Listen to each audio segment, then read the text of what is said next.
Au nom du Père et du Fils et du Saint-Esprit. Amen. Que la paix et la joie du Christ ressuscité soient toujours avec nous tous.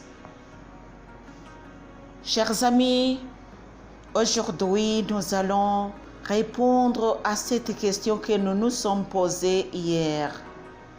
Comment devenir ou comment être un bon serviteur? Vous êtes avec moi, Marie-Louise Omomalalongo.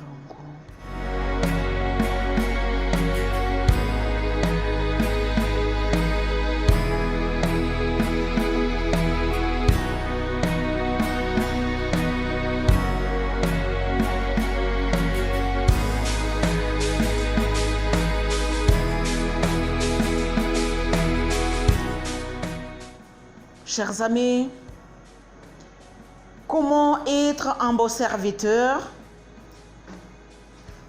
Nous nous sommes posé cette question parce que nous avons vu comment Jésus nous conseille d'être de bons serviteurs. C'est l'évangile selon Saint Matthieu, chapitre 24, du verset 45 au verset 50. Quel est donc le serviteur fidèle et avisé que le maître a établi sur les gens de sa maison pour leur donner la nourriture en temps voulu? Heureux ce serviteur que son maître en arrivant trouvera en train de faire son travail. Nous nous sommes arrêtés ici et nous allons continuer à méditer. Être un bon serviteur, ça nous demande de l'humiliation. Cette humiliation qui nous donnera d'être confortable et aussi heureux de notre travail, de notre travail. En fait, nous sommes les subalternes, il faut le croire. Alléluia. Nous sommes les subalternes, les subalternes. Notre maître, c'est Jésus. C'est lui qui nous a envoyés dans la mission. Aujourd'hui, nous allons voir le rôle du maître et aussi des subalternes que la Bible appelle esclaves. Ou les esclaves ou bien les subalternes, oui.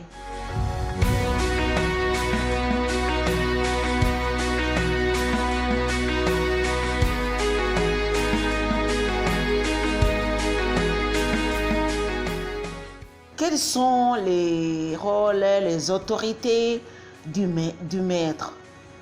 Puisque nous devons aussi connaître nos limites afin que nous soyons des bons esclaves, des bons serviteurs. Nous devons connaître nos limites. Le maître, lui, peut nous donner des instructions. S'il dit ceci, ça devient un ordre. Donc, ça devient une instruction.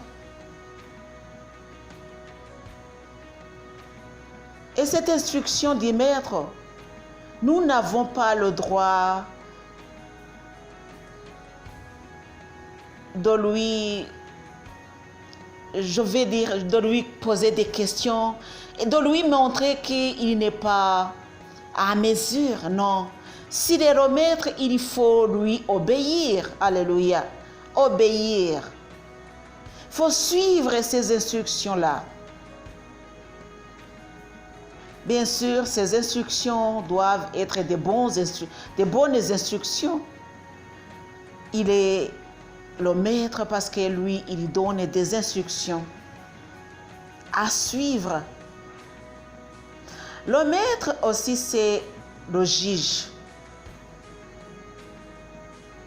Nous devons reconnaître qu'il a cette autorité de juger.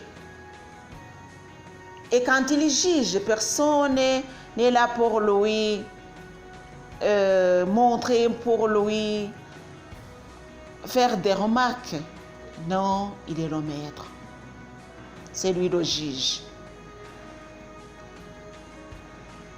Le maître, il punit ou récompense. Oui, d'abord, il donne des instructions. Et puis, c'est lui qui juge, c'est lui qui corrige.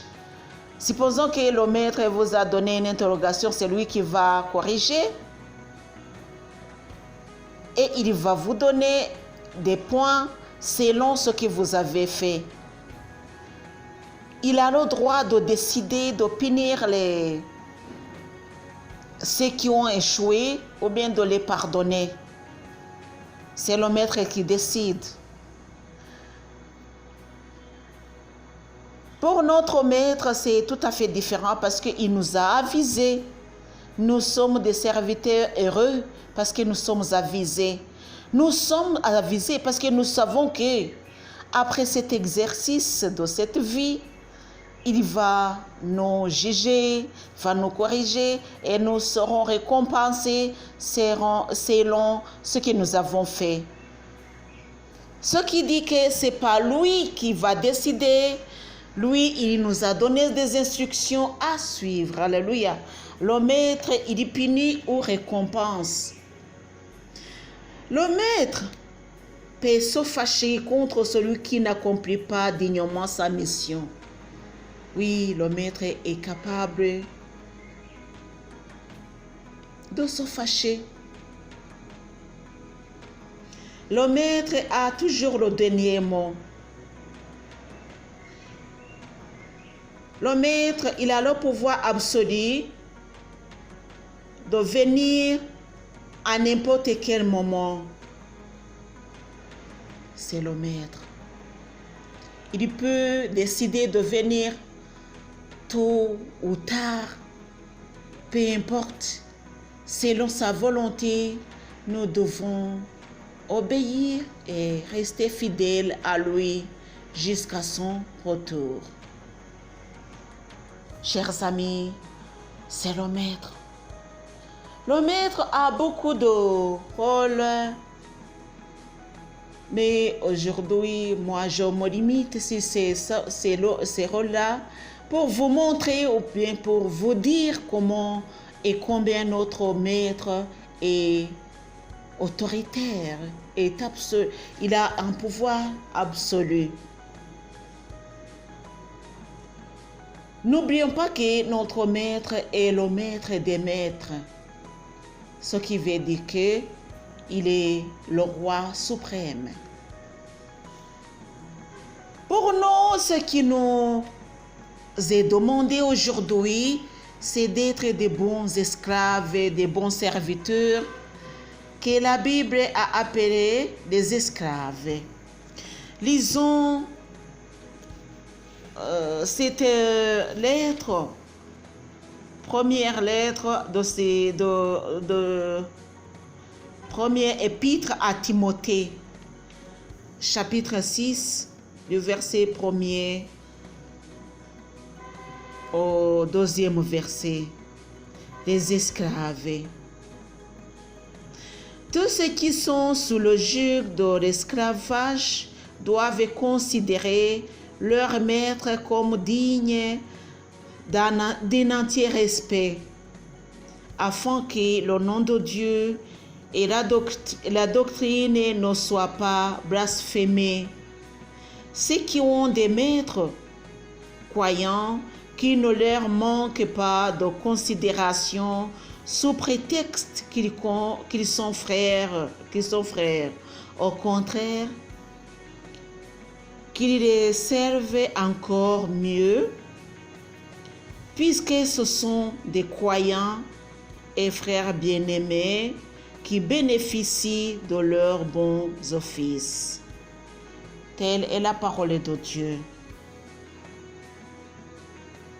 Chers amis, nous sommes les esclaves, les serviteurs. Nous devons une considération à nos maîtres.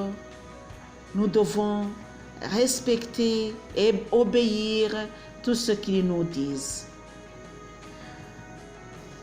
Chers amis, respecter, c'est un loi, c'est un ordre. Alléluia. Si on n'obéit pas, on va être puni. Il y a aussi dans cet épître à Tite, chapitre 2, du verset 9 au verset 10, ça dit presque la même chose. Les esclaves.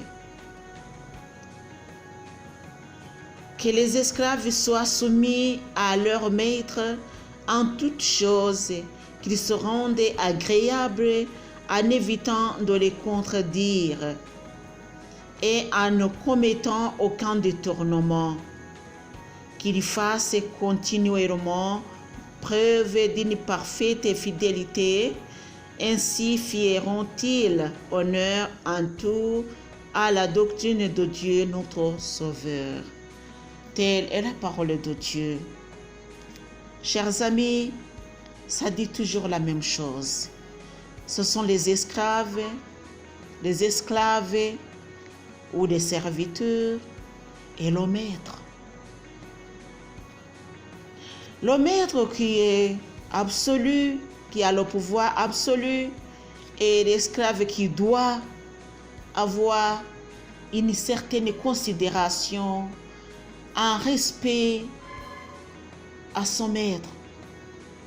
Le maître peut être le chrétien, ou bien celui qui prie, ou bien celui qui ne prie pas.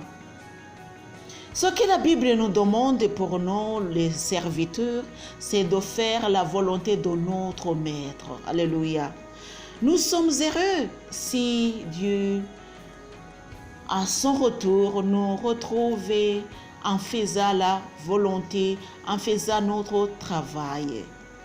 Nous sommes heureux. Nous sommes malheureux si nous faisons le contraire. Autrement dit, être le mauvais serviteur, c'est faire le contraire d'un bon serviteur. Chers amis, soyons de bons serviteurs de Dieu. Alléluia. Pour que le monde puisse connaître la présence de Dieu, la paix que donne Dieu et la joie que donne Dieu. Alléluia.